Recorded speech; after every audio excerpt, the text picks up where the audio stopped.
4장, 5장은 욥의 세 친구 중에서 제일 연장자인 엘리바스가 오늘 욥에게 그 아픔과 고통을 당하는 욥에게 입을 열어서 이야기하는 것을 보게 됩니다. 이 엘리바스는 보니까 오늘 여기 12절 이후에 보니까 어떤 말씀이 내게 가만히 이르고 그 가늘다란 소리가 내게 들렸나니 사람이 깊이 잠든 쯤에 내가 그 밤에 본 환상으로 말미암아 생각이 번거로워졌다. 이래 돼 있다는 것은 엘리바스가 이 영적인 신비의 경험을 했다는 거예요. 그러면서 자기 안에 수많은 생각들이 있었는데 우리 안에는 그동안에 배워온 지식과 함께 자기의 경험과 함께 수많은 생각들이 있잖아요. 그 생각들이 있었는데 어느 날 밤에 자기가 환상으로 신비한 경험을 했다는 거예요. 그 신비한 경험 속에서 여러 가지가 번거로워지고 두려움과 떨림으로 통해서 내 뼈마디가 흔들렸다 하는 이야기를 하면서 그때에 영이 내 앞을 지나면 내 몸의 틀이 쭈뼛하고 섰다. 그러면서 그가 하는 말이 이제 깨닫는 것에 사람이 어찌 하나님보다 의롭고 사람이 어찌 창조자보다 깨끗하겠나 해서 이 인간의 연약함과 부족함과 하나님의 위대하심을 그 환상 속에서 신비의 경험을 한 적이 있는 거예요. 이렇게 영의 눈이 잠시 열리고 하나님을 깨달은 사람과 그러지 않은 사람은 생각의 폭이 굉장히 좁아요. 이 달라요. 우리가 이 하나님을 보지 못하고 만나지 못하고 하나님을 경험하지 않았을 때는 얼마나 내 생각이 옳은지 몰라요. 얼마나 내 생각 안에 우리가 갇혀 있는지 몰라요. 그래서 다른 것들이 들어오지가 않네요. 왜? 아닌 것 같으니까. 그래서 내 생각 안에 딱 갇혀 있다가 이 영적인 세계가 한번 쓱 열리면 이 지금 엘리바스가 하는 말이 자기 뼈마디가 흘리는 것 같고 수많은 생각들이 번거로웠고 자기 털이 쭈삣하게 서는 것 같고 뭐 어찌할 바를 몰라 했잖아요. 이거는 경험하지 못한 세계를 잠시 경험했다는 거예요. 경험하고 나니까 이제 그의 입에서 여는 말이 뭐냐면 6절에 보면 네 경외함이 네 자랑이 어디 있냐, 네 소망이 네 온전한 길이 어디에서 있냐 생각해 보라. 죄 없이 망하는 자가 누구며 정직한 자가 끊어지는 것이 뭐 있냐. 이런 이야기하는 것은 지금 이렇게 고통당하는 것이 너에게 죄 때문에 아니냐, 죄의 문제 때문에 아니냐라고 말을 꺼내는 거예요.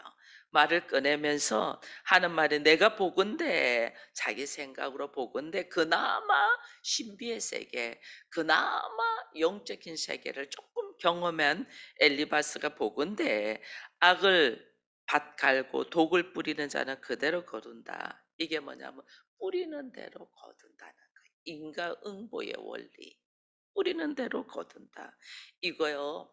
이 신앙생활을 우리가 하면서 말씀을 조금 알고 하나님을 조금 알아갈 때 우리에게 들어오는 원리예요. 뿌리는 대로 거두더라. 심은 대로 거둔다라고 말씀이 있잖아요. 콩 심은 데 콩 나고 팥 심은 데 팥 나고. 그래서 네가 뭔가를 뿌렸기 때문에 지금 이런 일을 당하지 않느냐. 인과응보의 원리가 저도 그걸 가지고 있었어요. 저도. 그래서 좋은 것을 뿌려야 된다. 이런 생각이 있었어요.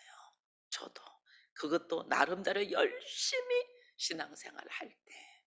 우리가 나름대로 열심히 신앙생활을 할 때에 근거 없이 이런 일이 오지 않는다. 그래서 뭔가 죄의 모습이 있지 않냐 이런 이야기들을 우리는 하게 됩니다. 그래서 이게 이제 도덕적인 질서, 하나님의 질서를 알고 말씀을 조금 알 때에 이런 이 인과응보의 원리나 보응의 원리를 우리는 이야기를 합니다. 내가 이렇게 했은즉 하나님께서 나에게 은혜 주지 않겠느냐 하는 생각이 우리 안에 있다니까요. 이게 엘리바스도 지금 이 이야기를 하거든요. 뿌린 대로 네가 심은 대로 뿌리는 자가 그대로 거둔다.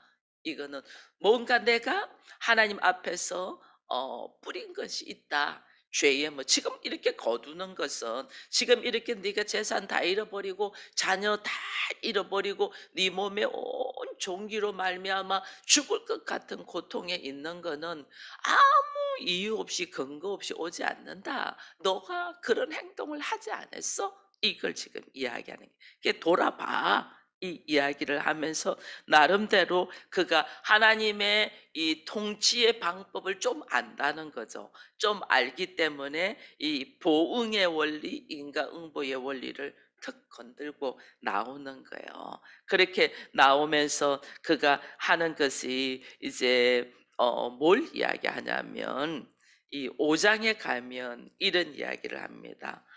7 절, 8 절에 "사람은 고생을 위하여 났으니 불꽃이 위로 날아가는 것 같다." 나라면 이 상황에서 뭐 하겠다? 하나님을 찾겠고 내 일을 하나님께 의탁하겠다 하는 이야기를 하는 거예요. 그러니 하나님을 알고 하나님도 만나고 나름대로 하나님의 통치의 방법도 아는 사람이죠.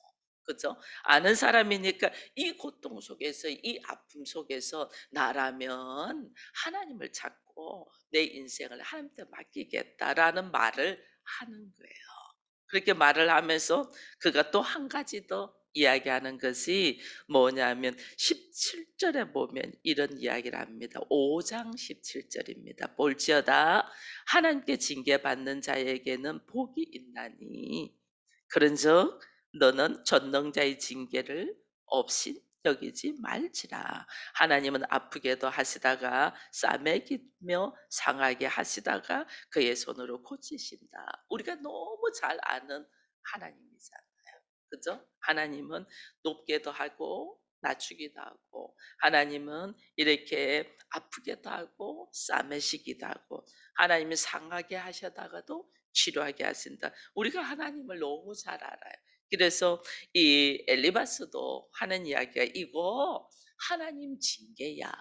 이 이야기하면서 하나님의 징계니 하나님 앞에 나와서 네가 무엇을 잘못했는가를 고백하면서 하나님 앞에 이 문제 해결을 찾아 이러면서 지금 이야기하는 거예요. 이게 흔히들 나름대로 신앙생활을 열심히 하고 하나님을 경험하고 말씀을 안다고 하는 사람들의 이 건면하는 모습이에요. 이게 이 인과응보의 원리와 하나님의 징계다 이런 이야기들을 하는 거예요. 근데 우리가 고통당하고 아프고 스스로 일어서지 못하는 사람을 볼 때는 안타까운 마음으로 처음에는 엘리바서도 이 새 친구도 아무 말을 못하고 그와 함께 앉아서 아무 말을 하지 못하고 그 고통을 공감하고 있었잖아요. 그러다가 이제 이 욥이 자기의 난날을 저주하며 부모와 함께 하나님을 원망하는 모습 속에서 지금 조심스럽게 말을 꺼내는 거예요. 말을 꺼내는데 그 말을 꺼냄이 우리는 항상 우리의 지식과 우리의 경험과 우리의 상식의 범위 내에서만 한다. 마찬가지예요. 우리도 마찬가지예요. 우리가 하나님의 그 깊이와 넓이와 높이와 길이를 어찌 다 알 수 있겠어요. 그죠? 그러니까 항상 우리는 이야기하는 것이 나의 상식과 경험과 이걸 가지고 말을 하거든요. 근데 우리가 오늘 이제 욥기를 읽을 때 욥기가 지금 3 장부터 3장 1, 2 장에는 욥이 어떤 상황에도 지금 고통과 문제들이 막 와도 하나님을 원망하지 않다가 친구들이 딱 찾아와서 함께 공감하고 위로하니까 이 안에 서러움 있던 것이 막 터져 나오면서 자기의 난나를 이렇게 저주하고 막 끄집어내는 걸 보고 친구들이 지금 이제 4 장부터 시작해서는 나중에 욥이 42 장까지 있는데 하나님이 듣다가 오셔서 욥에게 말씀하시고 회개시키고 다시 회복시키는 이전에는 욥과 이 세 친구들이 계속 옳고 그름을 변론하고 있는 거예요. 자기의 경험과 자기의 상식과 자기의 지식과 내가 만난 하나님의 수준을 가지고 계속 누가 옳니 누가 잘못했니 이거 막 계속 변론하는 것이 지금 욥기거든요. 근데 하나님은 이 우리에게 욥기서를 지금 주시면서 이 다시 묵상하며 읽게 하시는 것은 옳고 그름을 말씀하려고 하는 게 아니에요. 옳고 그름이 아니에요. 옳고 그름의 문제가 아니고 우리 스스로를 깨트리는 거예요. 이게 욥도 동방의 의인이고 정직하고 온전하고 하나님을 경외해서 악을 떠난 자라는 이 욥을 소개를 딱 했는데도 그 안에 깨트려지지 않는 것들이 있는 거예요. 우리가 늘 그거 느끼잖아요. 좀 나는 이만큼 하면 좀 섰는 것 같아도 여전히 부족한 것들이 우리 안에 있는 거를 우리가 알잖아요. 그리고 또 욥의 세 친구도 이 신비의 영적인 경험과 함께 하나님의 말씀을 아는 사람들이에요. 모르는 사람들이 아니에요. 아니까 이 고통 속에서 나라면 하나님 찾겠다. 나라면 하나님 앞에 이 문제를 한번 내려놓겠다. 나라면 하고 자기의 그 가지고 있는 상식과 이런 거를 지금 이야기를 하는 거거든요. 하나님 모르는 사람들 아니에요. 다 알아요. 근데도 내 안에 아직 내가 부족하잖아. 사실은 우리 안에 얼마나 내 스스로 벽을 만들고 내 스스로 문을 닫아서 내 스스로 자유하지 못하고 사는 모습이 얼마나 있는지 몰라요. 밀어날 정도예요. 아무것도 아닌데 우리가 그러고 있어요. 한번 마음의 문을 턱 열면 아무것도 아니에요. 내 손에 그렇게 쥐고 있던 거를 한번 턱 내려놓으면 훨씬 가볍고 자유로워요. 우리가 결혼하기 전에는 결혼에 대한 로망들이 있잖아요. 결혼의 로망이 난 결혼하면 이렇게 살고 싶어 로망들이 있는데 막상 결혼하면 그 로망대로 되지 않거든요. 그게 거기서부터 갈등과 싸움이 일어나는 거예요. 근데 그 생각을 턱 내려놓으면 그래서 하나님은 우리에게 계속 훈련시키는 것이 있어요. 너 왜 이렇지 않아? 너는 왜 빨간색 좋아해? 나는 초록색 좋아하는데 이러면서 우리가 다퉜던 거예요. 빨간색은 빨간색대로 예쁘고 초록색은 초록색대로 예뻐. 너가 나라는 것을 우리가 알게 되면 굉장히 자유로워요. 근데 우리는 자기의 틀 안에 딱 갇혀 있으니까 다 불편한 게 다. 다른 사람 말하는 것도 듣기 싫고 다 불편한 거야. 이게. 왜? 내가 문을 닫아 놓은 걸 생각을 못 하니까. 그러니까 하나님은 뭐 하냐면 누가 옳고 누가 그런 게 아니에요. 네가 옳고 내가 그런 것도 아니고 내가 옳고 네가 그런 것도 아니야. 다 그 모습 그대로 하나님 사랑하시는데 우리 모두 다 부족한 면이 있다.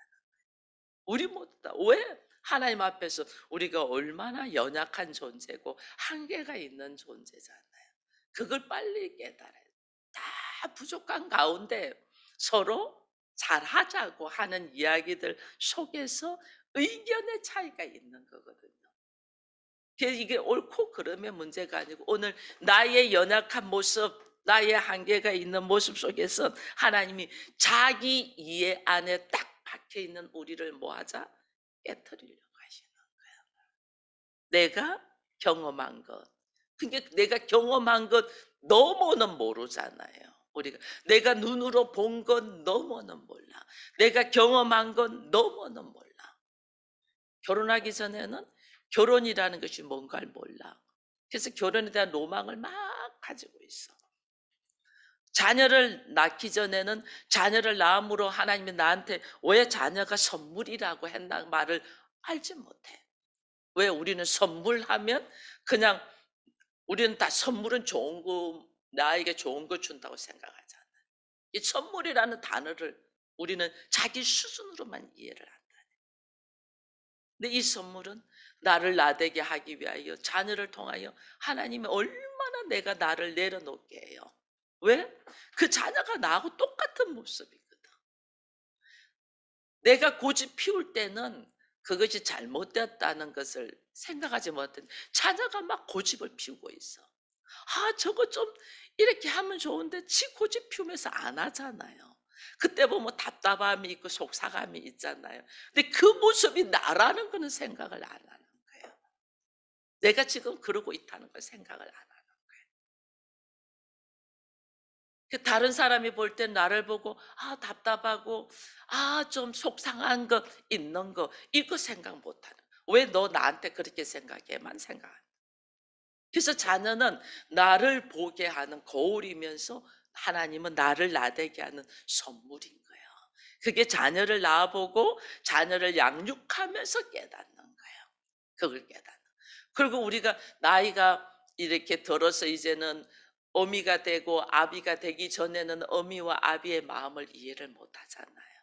왜 엄마는 꼭 햇말 또 하고 한 질문 또 하고 하냐고 우리 막 엄마 내가 아까 말했잖아. 뭐.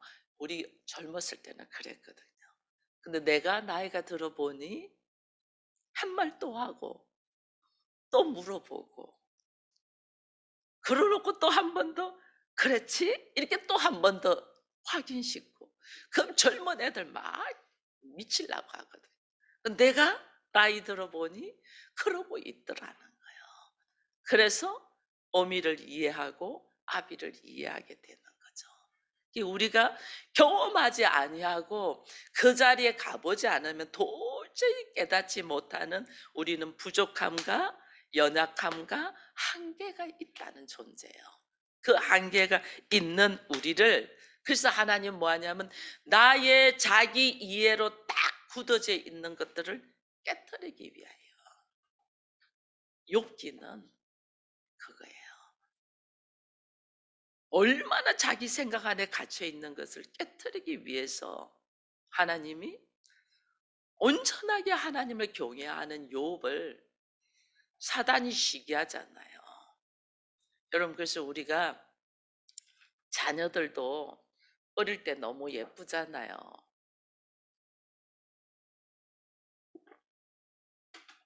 예뻐서 막 자녀를 자랑하면 사단이 가만히 듣고 있다 시기해요. 시기해서 그 자녀를 그렇게 계속 예쁘게 자라게끔만 안 놔둔다니까. 이 욥기 보면 알아요. 욥이 온전하게 하나님을 경외하고 하나님을 찬양하며 사람들에게 인정받는 사람이 되니까 사단이 떡 시기해 가지고 하나님 앞에 고소하잖아요. 참소하잖아요. 하나님이 그를 지켜주고 그에게 복을 주니까 그가 그렇게 살지. 하나님은 그거 다 걷어가 보세요. 그래도 하나님 경외하는 거 이 고발하잖아요. 반드시 시기하는 자가 있어요. 그래서 예수 외에는 자랑하지 마. 예수 외에는. 예수는 이미 내가 예수님 앞에 사단은 손을 들었은즉. 왜냐하면 예수를 죽였잖아요. 죽였는데도 부활하셨은즉. 예수는 더 이상 사단이 건드릴 수 없어. 왜냐하면 하늘의 권세, 공중의 권세, 땅 아래의 권세의 모든 것을 예수님에게 하나님은 허락하셨기 때문에. 근데 지금 우리는 어디에 살고 있냐면 땅 아래도 아니고 땅 하늘도 아니고 이 땅 위에 살고 있잖아요. 땅 위에. 우리가 지금 살고 있는 것은 땅 위에 땅 위에 공중에 있다는 거예요. 이것은 권세는 누가 갖고 있냐면 사단이 가지고 있는 거예요. 그래서 사단은 우리를 고소 고발하고 시기하고 질투하고 막 하는 거예요. 그래서 우리가 자랑하고 있으면 그래 네가 그거 자랑해? 그러면서 시기한다니까. 우리는 그걸 모르는 거예요. 그걸 모르고 막 조금만 가면 자랑하고 싶어. 이게 자랑하기 시작되었다. 반드시 사단의 공격이 들어온다는 거예요.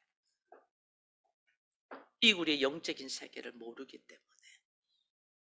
그리고 또 그 우리가 그런 거 가지고 자랑한다는 거는 내가 아직까지 부족하다는 거죠. 정말 자랑할 것은 예수 그리스도밖에 없거든요. 그래서 말씀의 깊이를 알면 알수록 내가 자랑할 것은 예수 그리스도밖에 없다. 이 고백을 하잖아요. 그죠? 근데 오늘 우리는 자기 이해 안에, 자기 생각 안에, 자기 가치관 안에 딱 갇혀 있으니까 이걸 못 넘어가는. 그래서 하나님은 이걸 깨뜨리기 위하여 우리에게 사단에게조차도 그 사단이 시기하여 들어올 때에 허락하는 악을 허락하는. 왜? 내 안에 갇혀 있는 나, 자기 이해, 자기 가치관, 자기 정체성, 자기 선악의 지식의 판단을 하나님은 깨뜨리기 위하여 우리에게 수많은 것들을 허용하신다. 이걸 보고 내가 옳고 그러고 내가 바로하고 잘했어가 아니에요. 내가 뭐 못나고, 물론 자기 스스로 자빠지고 넘어져서 구렁텅이에 들어가는 사람들도 있지만은 믿음의 사람들, 지금 욥과 새 친구의 모습을 보면 욥도 그렇고 새 친구도 하나님을 경험한 사람이 건면한다고 건면은 하지만은 이것이 결탄코 하나님의 진리는 아니라니까요.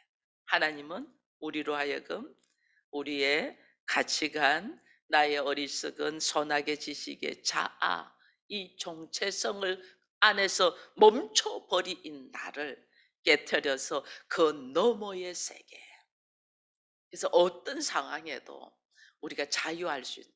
여러분, 과거에는 우리가 그런 적이 있어요. 엄마가 저 집에 가서 뭐 하나 빌려 올래 하면 안 가잖아요. 싫어. 왜 나가? 안 가잖아요. 근데 뭐 갖다 주러 가라면 그나마 싫은데도 왜 우리 그거는 하잖아요. 심부름 싫어. 갖다 주러 가라는 것도 싫어. 근데 그거는 어쩔 수 없이 할 수도 있어요. 근데 하나님은 내가 다른 사람에게 줄 수도 있는 사람이 되고 다른 사람에게 받을 수도 있는 사람이 돼요. 왜? 준다는 것은 내 것을 있는 것을 나누는 거기 때문에 나누는, 이 나눔을 통해 가지고 하나님 앞에 복이 있잖아요. 또 다른 사람이 나한테 줄 때 내가 받을 줄 아는 것도, 그 사람이 나한테 나도 다른 사람에게 줄 때 그 사람이 고맙다고 받을 때 행복한 것처럼, 다른 사람이 나한테 줄 때도 고맙다고 받으면 상대가 행복한 거예요. 상대. 그래서 우리가 받을 줄도 아는 사람이 된다는 건 상대방을 축복하는 거예요. 내가 주는 거는 내가 축복받는 거고, 상대가 주는 걸 받는 거는 상대를 축복해 주는. 그래서 우리는 줄 줄도 알고 받을 줄도 알고 나눌 줄도 알고, 내 걸 가지고는 나눌 줄도 알고 다른 사람이 나누는 것을 축복해 줄 줄도 알아야 돼. 그래서 사람과 사람의 관계 속에서 너는 이래서 안 되고 너는 저래서가 안 되고 아니고, 너는 이래서 내가 필요하고 부족하니까, 그 사람이 부족하니까 내가 필요한 거예요. 또 상대가 나보다 월등히 괜찮고 똑똑한 사람은 내가 부족하니까 그 사람이 또 필요한 거예요. 이것을 우리는 누릴 수 있는 사람이 돼. 그때 자유예요. 그래서 하나님은 이걸 깨트리는 과정을 우리의 신앙의 생활에서 하는 거예요. 그래서 이런 과정들을 할 때 내가 이해도 안 되고 아픔도 있고 힘든 것도 막 있잖아요. 그죠? 나와 맞지 않아서 밀어내는 것도 있고 있잖아요. 근데 하나님은 그 내가 많이 밀어내면 밀어낼수록 깨트릴 것들이 많다는. 내가 주지 못하고 움켜쥐고 움켜질수록 내가 깨트릴 것들이 많다는. 이 깨트리는 일을 욥기에서 우리에게 아주 철저하게 보여주고 있는 욥의 무너짐과 함께, 새 친구가 오늘은 엘리바스가 하는 이야기들만, 제 신앙이 있잖아요. 하나님은 싸매기도 하고 하나님은 아프게도 하시고 또 하나님의 징계, 근데 우리의 표현으로는 징계예요. 근데 하나님 표현은 하나님의 일하심이에요. 나를 섬기심이에요. 근데 우리는 아프고 힘든 섬긴다는 거는 내가 전부 다 막 편안하고 좋아야 되고 막 이렇다 생각하잖아요. 그게 내 입장에서 생각하기 때문에. 하나님의 섬기심이 오늘 나로 하여금 나 안에 내 생각 안에 다 갇혀 있는 자기 이해 안에 다 갇혀 있는 것을 하나님은 깨뜨리고 있다는 걸 보면서 하나님의 이 놀란 섬기심을 항상 기뻐하고 범사에 감사함으로 우리가 나아가기 위하여 쉬지 않고 기도하는 우리가 되기를 축원드립니다.